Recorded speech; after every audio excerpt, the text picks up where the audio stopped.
کسی کو بھی چھوڑنے سے پہلے ایک بات سوچنا ضرور، کہیں ایسا نہ ہو کہ جانے انجانے میں آپ کی جلد بازی سے کھرا سونا آپ کے ہاتھوں سے جاتا رہے۔ انسان کی فطرت میں اتار چڑھاؤ ہوتے رہتے ہیں، کبھی وہ پیار کرتا ہے تو غصے میں بھی آ جاتا ہے۔ جس کو غصہ آتا ہے اس کا مطلب یہ نہیں کہ وہ کبھی پیار نہیں کر سکتا، اور جو پیار کرتا ہے اس کا مطلب یہ نہیں کہ اس کو کبھی غصہ نہیں آتا ہوگا۔ دکھ درد مشکلات سبھی کی زندگی میں ہوتے ہیں یار۔ ایک آدمی کے 4 بیٹے تھے، وہ چاہتا تھا کہ اس کے بیٹے یہ سبق سیکھ لیں کہ کسی کو پرکھنے میں جلد بازی کا مظاہرہ نہ کریں۔ لہٰذا اس بات کو سمجھانے کے لیے اس نے اپنے بیٹوں کو ایک سفر پر روانہ کرنے کا فیصلہ کیا اور کسی دور دراز علاقے میں ناشپاتی کا ایک درخت دیکھنے کے لیے بھیجا۔ ایک وقت میں ایک بیٹے کو سفر پر بھیجا کہ جائے اور اس درخت کو دیکھ کر آئے۔ باری باری سب کا سفر شروع ہوا۔ پہلے بیٹا سردی کے موسم میں گیا، دوسرا بہار میں، تیسرا گرمی کے موسم میں اور سب سے چھوٹا بیٹا خزاں کے موسم میں گیا۔ جب سب بیٹے اپنا اپنا سفر ختم کر کے واپس لوٹ آئے تو اس آدمی نے اپنے 4 بیٹوں کو ایک ساتھ طلب کیا اور سب سے ان کے سفر کی الگ الگ تفصیل کے بارے میں پوچھا۔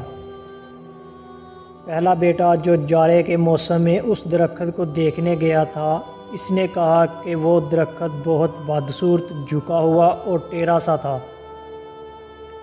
دوسرے بیٹے نے کہا نہیں، وہ درخت تو بہت ہرا بھرا تھا، ہرے ہرے پتوں سے بھرا ہوا تھا۔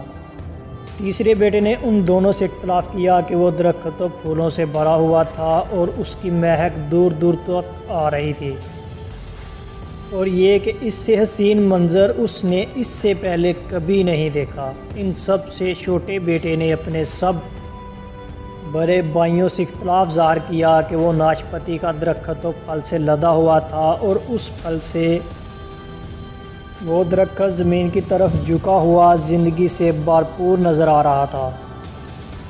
یہ سب سننے کے بعد اس آدمی نے مسکرا کر اپنے 4 بیٹوں کی جانب دیکھا اور کہا، تم 4 میں سے کوئی بھی غلط نہیں کہہ رہا، سب اپنی اپنی جگہ درست ہیں۔ بیٹے باپ کا جواب سن کر بہت حیران ہوئے کہ ایسا کس طرح ممکن ہے۔ باپ نے اپنی بات جاری رکھتے ہوئے کہا، تم کسی بھی درخت کو یا شخص کو صرف ایک موسم یا ایک حالت میں دیکھ کر کوئی حتمی فیصلہ نہیں کر سکتے۔ کسی فرد کو جانچنے کے لیے تھوڑا وقت ضروری ہوتا ہے۔ انسان کبھی کسی کیفیت میں ہوتا ہے تو کبھی کسی اور کیفیت میں ہوتا ہے۔ اگر درخت کو تم نے جاڑے کے موسم میں بے رونق دیکھا ہے تو اس کا مطلب یہ نہیں کہ اس پر کبھی پھل نہیں آئے گا۔ اسی طرح اگر کسی شخص کو تم لوگ غصے کی حالت یا کسی بد عملی میں دیکھ رہے ہو تو اس کا مطلب یہ ہرگز نہیں ہے کہ وہ برا ہی ہوگا۔ کبھی بھی جلد بازی میں کوئی فیصلہ نہ کرو جب تک اچھی طرح کسی کو جانچ نہ لو۔ کسی کو اس وقت سمجھا یا پرکھا جا سکتا ہے جب یہ تمام موسم گزر جائیں۔ اگر تم سردی کے موسم میں ہی اندازہ لگا کر نتیجہ اخذ کر لو گے تو گرمی کی ہریالی، بہار کی خوبصورتی اور بھرپور زندگی سے لطف اندوز ہونے سے رہ جاؤ گے۔ صرف ایک دکھ پریشانی کے لیے اپنی زندگی کی باقی خوشیوں کو داؤ پر مت لگاؤ۔ زندگی کے ایک برے موسم کو بنیاد بنا کر باقی زندگی کو مت پرکھو۔ اسی طرح اللہ تعالیٰ نے ہر انسان میں خیر و شر کا مادہ رکھا ہے، لہٰذا اس کی کیفیت میں بھی مختلف موسم کی طرح اتار چڑھاؤ آتے رہتے ہیں۔ اس نے ذہن رکھنا چاہیے، بدگمانی بھی ایک بڑا گناہ ہے۔